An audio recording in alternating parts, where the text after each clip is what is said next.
성공해야 되고 진취적으로 살아야 되고 이런 마음이 이제 못내 이제 있고 그런 노동을 살아내는 사람들을 그렇게 자기랑 조금 이렇게 다르다고 생각을 했던 측면이 있고 그것이 후반에는 그런 태도가 좀 바뀌었다. 진영이도 약간 그렇게 생각하면서 인물에 좀 대비를 주려고 했습니다. 네, 그래서 남원집을 이제 보신 분들은 언니가 그냥 악역으로만 봐서 이제 언니 캐릭터가 조금 헷갈리실 수도 있겠다 생각이 드는데 저는 흐르다에서 언니는 조금 더 한 발 나간 언니라고 생각하고 이제 묘사를 했거든요. 현실을 살아내는 굉장히 우리의 모습이고 굉장히 충실하게 살기 때문에 거기에 대한 가치를 좀 얘기해보고 싶었던 것 같아요.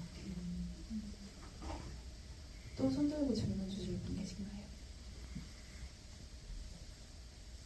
없으시면 제가 준비해온 다른 질문으로 넘어가 볼게요.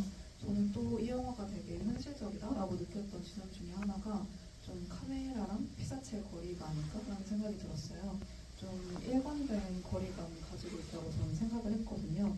그래서인지 인물을 좀 지켜보는 것 같기도 하고 따라가는 것 같기도 하고 그런 느낌을 받았었는데 그래서인지 뭔가 인물을 좀 더 잘 관찰할 수 있게 되고 또 좀 큰 거부감 없이 극 속으로 빠져드는 느낌이 있었던 것 같아요.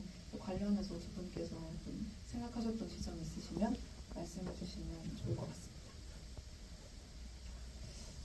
일단 그 샷 구성 같은 경우는 이제 저하고 좀 오래 작업했던 김용현 촬영 감독님하고 조금 함께 하면서 좀 완성된 스타일인 것 같긴 해요. 그게 사실 남아엄집도 보면 물론 거기는 좀 더 들어간 샷들이 있긴 한데 조금의 거리감이 저는 있다고 인식을 했거든요. 인물을 비출 때. 그리고 저희 영화는 이제 약간 쉐이킹이 있긴 하지만 어쨌든 이제 픽스를 하시고 저는 그런 정적인 샷 구도 안에서 인물의 거리나 이제 이 앉은 위치를 변화를 줘가지고 이 두 인물의 관계를 설명하는 게 되게 좀 흥미로웠다고 생각했고 그래서 이제 뭐 남아엄집, 인문관, 이제 흐르다까지 그런 스타일이 점점점 이렇게 좀 완성된 것 같고 그게 가장 좀 극명하게 드러난 사례가 흐르다인 것 같긴 해요. 좀 지나치다시피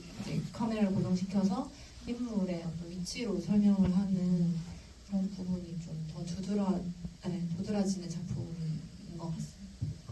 저도 카메라와의 거리가 좀 있었기 때문에 연기할 때 굉장히 편했어요. 그냥 동선을 이렇게 처음부터 끝까지 맞춘다든지 아니면 카메라에 갇혀 있는다든지 이러지 않아서 연기하기 굉장히 편했었고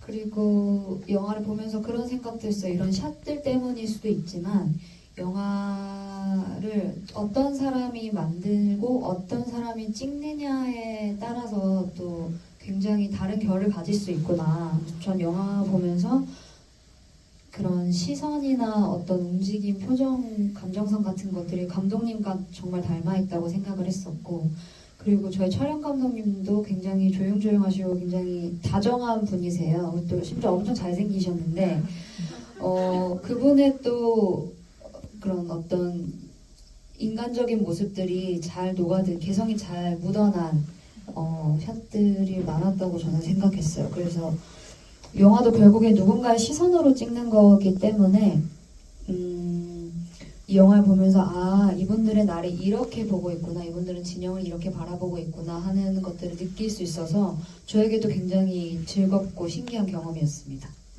감사합니다. 또 저의 개인적인 궁금증 중에 하나인데요. 저는 영화를 보고 나서 좀 이동하는 장면들이 많이 떠올랐어요. 버스를 탄다거나 아니면 길을 걸어간다거나 이런 장면들이 좀 많이 등장을 했다고 저는 생각을 하는데 이게 장면과 장면 사이에 진영의 감정을 좀 메꿔주는 역할도 하는 것 같고 또 영화의 제목처럼 어딘가로 흘러가는 것 같은 느낌이 들어서 좀 흥미로운 지점도 있었던 것 같은데 의도하신 연출이신지 또 배우님께서는 아무래도 좀 이동하는 장면이 맞네 이렇게 생각을 하셨는지 또 이동하는 장면이라면 딱히 대사도 없고 표정도 막 드라마틱하지 않으니까 좀 어려움이 있으셨을 것 같다는 생각이 들거든요. 관련해서 자유롭게 코멘트 해주시면 좋을 것 같습니다.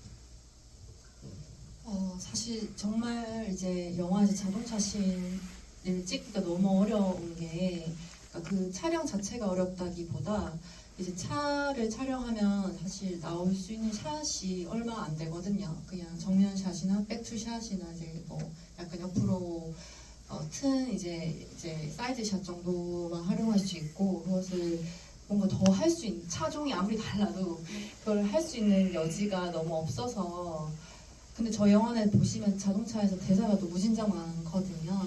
그래서 그거를 사실 진짜 너무 어려워서 편집할 때도 어렵고 해서 회피하고 싶은데 제가 왜 이제 저렇게밖에 할 수 없었냐를 생각해보면 이제 이 영화 속 관계 때문에 그런 것 같아요. 이제 소통이 아버지하고 없는 거는 당연하고 사실은 어머니하고도 보면 어떤 관련된 얘기 외에는 이제 뭐 살갑게 대화를 많이 하는 또 모녀 관계도 아니거든요. 그러니까 이동하는 동선 안에서 대화를 그나마 하고 그나마 이제 뭐 어머니의 아마도 유일한 취미 목욕탕에서 이렇게 대화를 나누고 그 정도밖에는 이제 대화를 할 수 있는 어떤 공간 설정이 안 이제 생기더라고요. 아버지도 마찬가지로 뭔가 이동할 때만 그나마 이제 둘이 붙어서 얘기를 하지 갑자기 대놓고 이제 앉아서 얘기하라고 하면 아마 굉장히 어색하고 대화가 나오지 않을 거라는 생각이 좀 들다 보니까 좀 불가피하게 자동차 씬에서 대화를 하는 장면이 좀 많았던 것 같고 그리고 이제 후반에 어떤 공단을 걷거나 하는 장면이 있던 이유는 그거는 제가 이 공간을 좀 보여주고 싶었던 게 좀 있었던 것 같아요.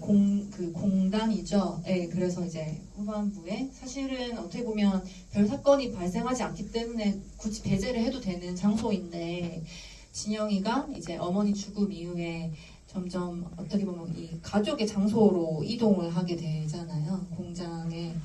그래서 그런 공장 내부도 보고 사무실도 더 디테일하게 들어가고 그러는 한편으로 또 그 공단의 어떤 풍경을 좀 보여드리고 싶었던 게 있습니다. 네. 저는